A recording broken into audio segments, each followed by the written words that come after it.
Після смерті Ольги Антонівни Микола Віталійович дуже багато і тяжко працює. Викладає у приватній музичній школі Станіслава Блюменфельда та музичній школі Миколи Тутковського, а також в Інституті шляхетних дівчат. У цей час він завершує роботу над творами, які розпочав ще за життя Ольги Антонівни. Настав 1903 рік. Миколі Віталійовичу виповнився 61 рік. У цьому році гучно відзначали 35-ту річницю з початку творчої діяльності композитора. Він був надзвичайно популярний в народі. Відбулися великі концерти у Києві, Львові, Петрограді, Москві. Перейшли сотні телеграм і вітальних листівок. Були також зібрані кошти – біля 4 тисяч рублів, з тим, щоб Лисенко видав повне зібрання своїх творів або купив для себе і дітей будинок.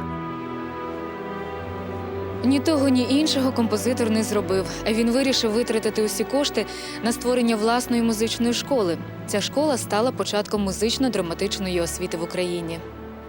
Визнаний, оточений всенародною любов'ю та увагою, Микола Віталійович у приватному житті був досить самотнім і розгубленим.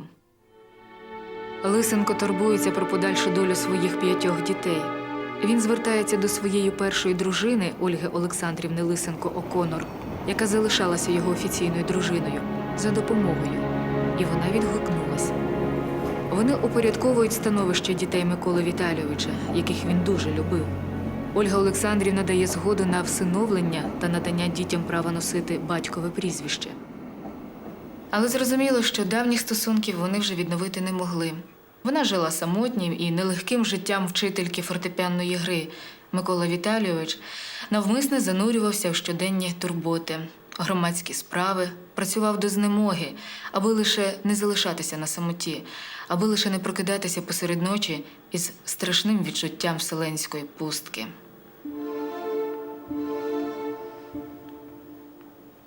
Дні перегорталися, як перегорталися нотні аркуші безкінечно довгого концерту.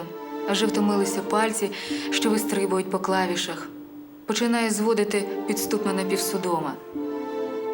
Аж ось посеред нотних аркушів він побачив такі знайомі очі. Боже, що це, видіння? Ольга? Тут, посеред класу, де так багато шляхетних дівчат? Микола Віталійович зупинив гру.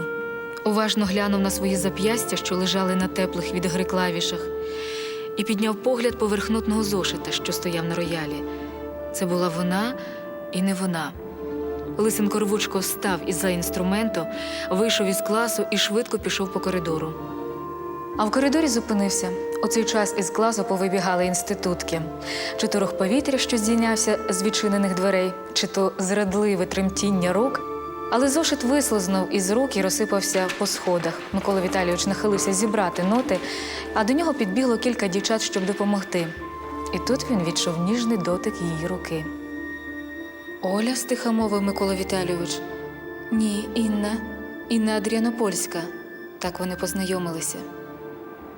А власне, у Миколу Віталійовича були закохані майже усі дівчата. Високий, ставний, вродливий, з вишуканими манерами аристократа. Відомий композитор і в 64 роки справляв на жіноцтво сильне враження. Микола Віталійович гнав подалі від себе думки про Інну. Але дні минали, а почуття до юної інститутки не зникали. Безсонні ночі перетворилися на муку.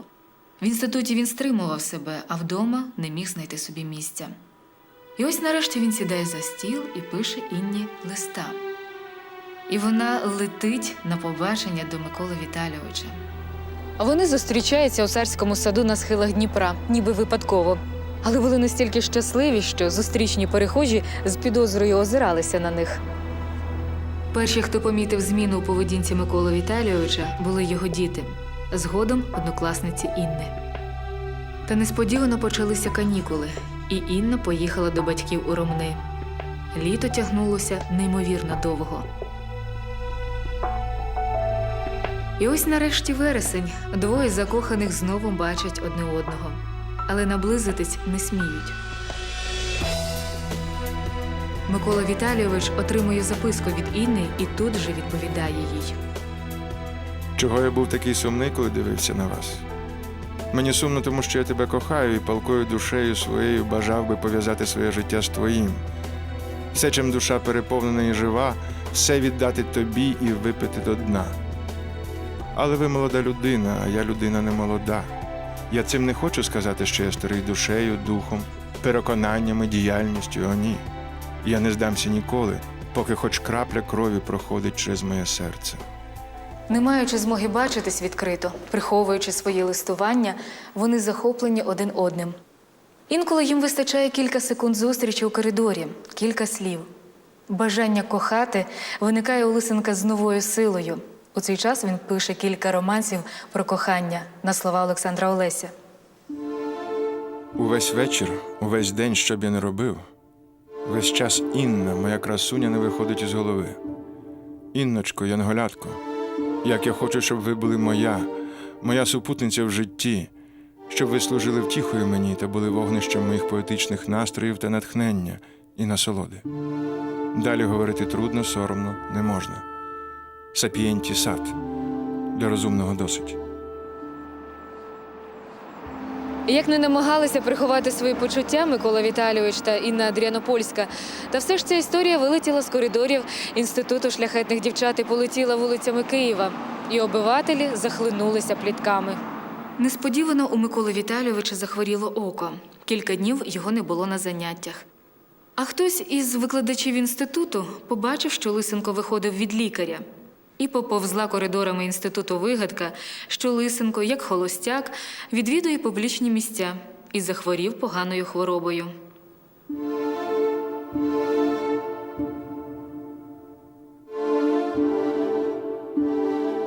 Інночко, радість моя, скарб мій небесний.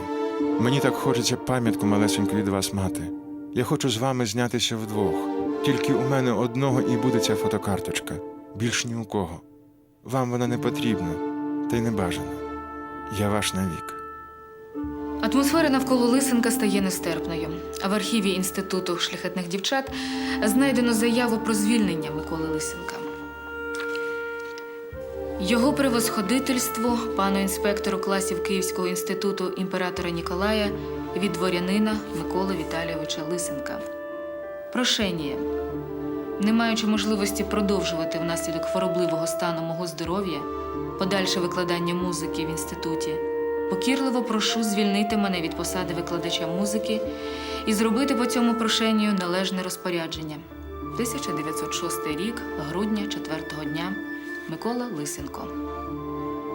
Вгорі віза від 13 грудня, з 1 грудня звільнений.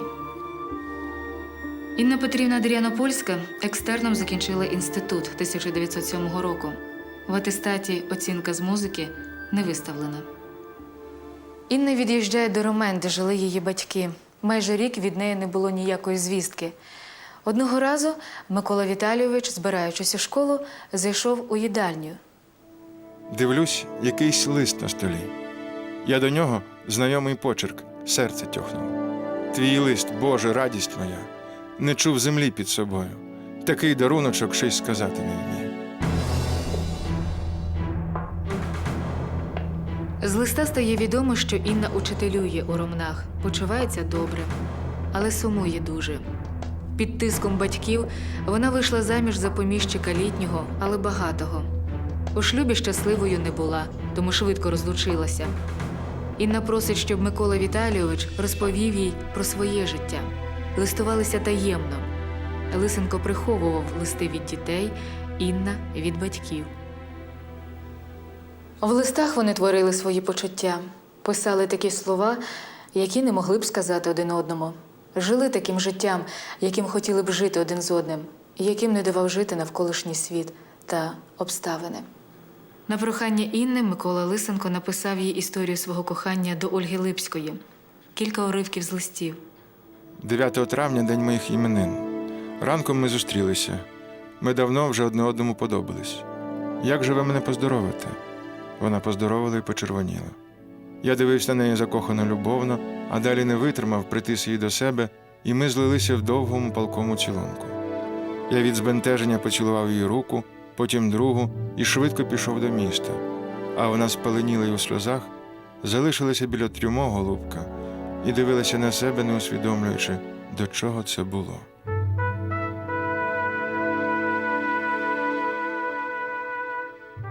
Старі батьки мої поснули. Я вийшов в сад. Квіти були в повному цвіті, пахощі дурманом вливалися в наші груди, повітря прозоре і тихе було, як сон немовляти. Ми пішли по саду, говорили багато і сіли в тіні на диванчику. Боже, ми в райській насолоді проводили години, а коли місяць уже скотився до заходу, тінь не була така вже рясна, а схід починав біліти і сяять, ми розійшлися. Не питай мене, моя рідна, моя кохана, як нам солодко тоді було.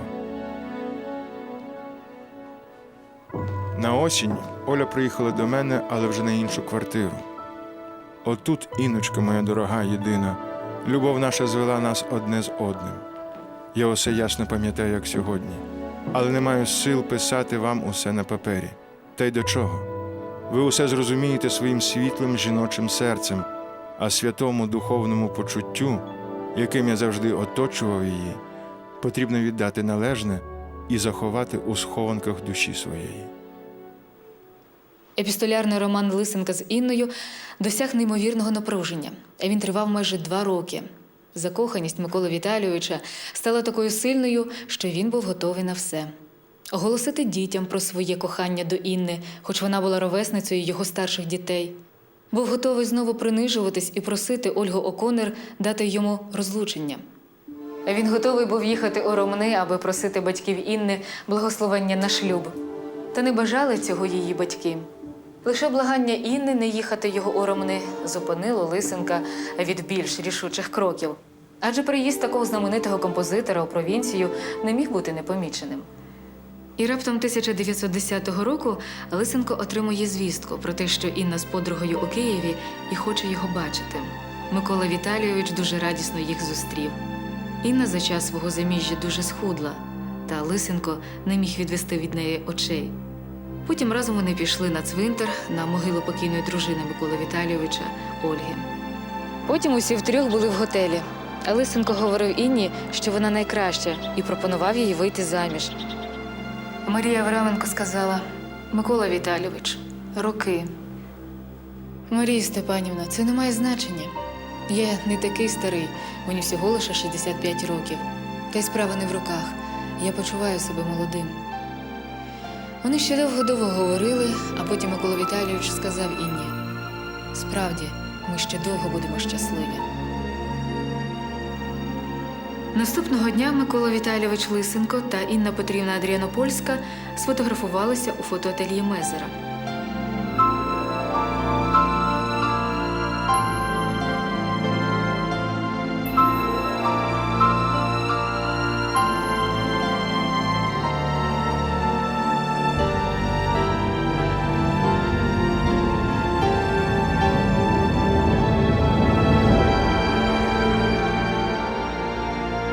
Пізніше Інна Петрівна поїхала до Петербурга на курси іноземних мов. І там вдруге вийшла заміж за художника. Цього разу начебто за своїм бажанням. Та й із ним вона не була щасливою. 1912 року було закрито Київський український клуб та притягнено членів Ради старішин на чолі з учителем музики Миколою Віталійовичем Лисенком до кримінальної відповідальності за протиурядову діяльність. Через 4 дні після оголошення цієї постанови Микола Лисенко помер від серцевого нападу. Миколи Віталійовича Лисенка не стало 6 листопада 1912 року.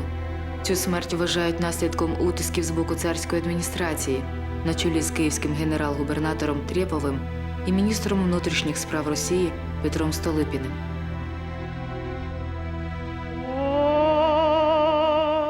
Багатотисячною демонстрацією став похорон батька української музичної професійної музики. Українська молодь уперше стала тоді на захист автора українського духовного гімну «Боже великий єдиний нам Україну храни», оточивши жалобний похід і не даючи поліції проводити арешти. У 1912 році, коли Інна Адріанопольська дізналася про смерть Лисенка, то просто божеволіла від горя. Потім вона сказала своїй подрузі Марії Авраменко, що якби вийшла заміж за Миколу Віталійовича, то була б щаслива. Микола Віталійович Лисенко похований на Байковому кладовищі. Могила Ольги Липської не збереглася. Ольга О'Коннор померла 1930 року у бідності. Місце поховання невідоме.